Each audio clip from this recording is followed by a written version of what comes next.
But I do have my own mind, and I'm not a rubber stamp. It looks like one of Trump's stormtroopers is refusing to fall in line. There still exists some remnant of the Romney Republican, and ironically, it's the person who replaced Mitt Romney. So I'll just brag for a minute. I won in a four-way primary with almost 50%. And as the non-Trump endorsed candidate. And I think, was it a double-digit lead over the... It was a substantial lead. Substantial lead over the person Trump. How did you do that? I mean, he's the king of the Republican Party. His endorsement matters more than any other endorsement in a Republican primary. What was the key there? I believe I was able to be the authentic John Curtis, and that people are longing for authenticity. And as I mentioned before, look, I support President Trump when he's dealing with some of these really tough issues that we have, the economy and the conflicts overseas, but I do have my own mind.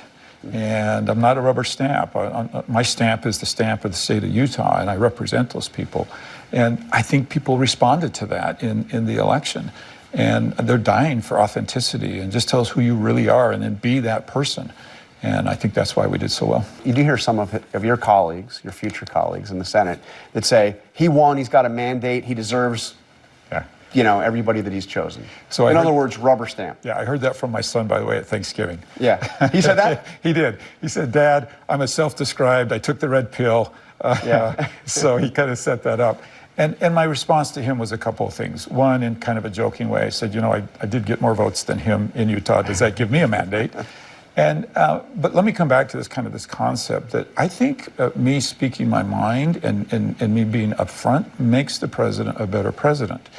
And right now I'm interviewing these nominees, and I think people forget the advice part of advice and consent.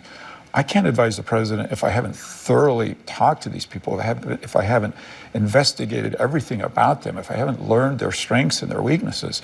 And I think I owe that to the president. And I think if the better job I do, the better president he will be. While I appreciate Senator Curtis's naivety when it comes to advising Donald Trump, Trump is not looking for any advice. He's looking for a yes man, and any disagreement is going to be met with harsh retribution. And while he made those statements before Donald Trump took office, after Trump took office, he was quick to criticize Trump's treatment of undocumented workers. As we consider how to address the millions who have entered the country illegally, I reflect on Utah's pioneer values and the core principles of our constitutional republic. Values like compassion, which call us to care for others, sometimes seem to conflict with our unwavering commitment to the rule of law. If we're not careful, we can fall into a false dilemma, that we must choose between compassion and the law. In truth, we must demand both. I always love hearing about the rule of law from Republicans when we have a literal felon in the White House. By their use of the word illegal when it comes to immigrants, Trump is an illegal president, seeing as he's committed crimes before and therefore is a criminal. And it looks like Senator Curtis is going to be a well-needed thorn in Trump's side. This isn't his first go-around, and he did oppose him the first time. Senator Curtis didn't vote for Mr. Trump in 2016, and during his first term in office criticized the president's tariffs and cuts in foreign aid. After Jan 6, Mr. Curtis said Trump's actions were grossly incompatible with self-governance and the rule of law. He later broke with most of his caucus to vote for a bipartisan committee to investigate the Capitol riot. He didn't endorse Trump in the primary this time around either. And while I probably disagree with Senator Curtis on damn near every single issue, I'm at least happy to see that there's somebody on the Republican side who's not bowing down to this ridiculous MAGA train wreck. But I've also seen you've taken heat, especially online, social media, from supporters of the president say, what's wrong with you? Just get in line already. Listen. Why are you asking questions? Why are you saying you have concerns? Anybody who wants to give me heat for doing my job, bring it on. This is my job. It's my constitutional responsibility. These same people are the same people who would have said earlier, you need to take power back from the executive branch. You need to do your job. I have heard that from these very same people, and that's what I'm doing. And Kash Patel, I mean, what do you make of the talk of retribution, revenge? So those were very specific conversations I had with him. For me, one of the most important things that I needed to hear from Kash is that he would be blind to political affiliation. And because I know some of the things that he's said and that have been attributed to him. You read his book. Yeah, and it was important to me that he goes after bad guys. Yeah. And I don't care if they're Republicans or Democrats. And we had some very specific conversations about that. And I wanted to make sure that he would be blind to that. And President Trump himself has talked about going after Liz Cheney, suggesting very recently that she could face criminal charges. Does that stuff concern you? You know, he said those same things about Hillary Clinton a number of years ago. Lock her up, I recall. Lock her up. And so I wouldn't say I'm not concerned, but I'm also watching. Part of this whole confrontation that we see happening across the way, you're still a House member, is over the debt ceiling. Trump wants the debt ceiling to be raised in perpetuity. Yeah. And he's saying if it doesn't happen, you know, shut the government down. I mean, he told me this directly. So a lot of people ask me when I say I'm sometimes going to have my differences with the president, give me a good example. And I'll just tell you from my previous service with him at the same time, it's spending.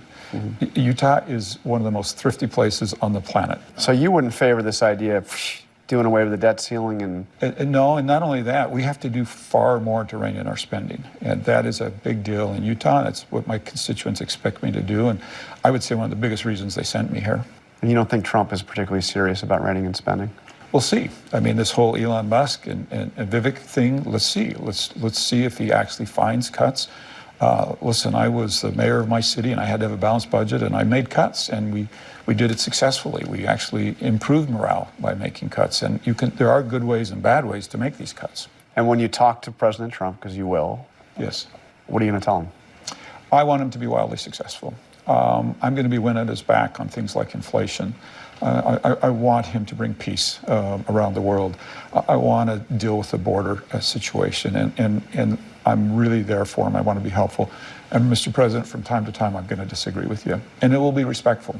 And I think when I disagree with you, it will be helpful, and I hope you'll listen to me. Well, seeing as Trump is trying to force the Fed to lower interest rates, inflation isn't going to come down anytime soon. Trump is already breaking the law and acting inhumanely with the border and with these ICE raids. And if there's one thing that the world thinks about the United States right now, is that we better cut them off before Trump has another tantrum. And there's no question we're up against a superpower. And if the president wishes to use the might of the United States to attack families in Canada with the aim of getting us to agree to be the 51st state, then he's going to do it.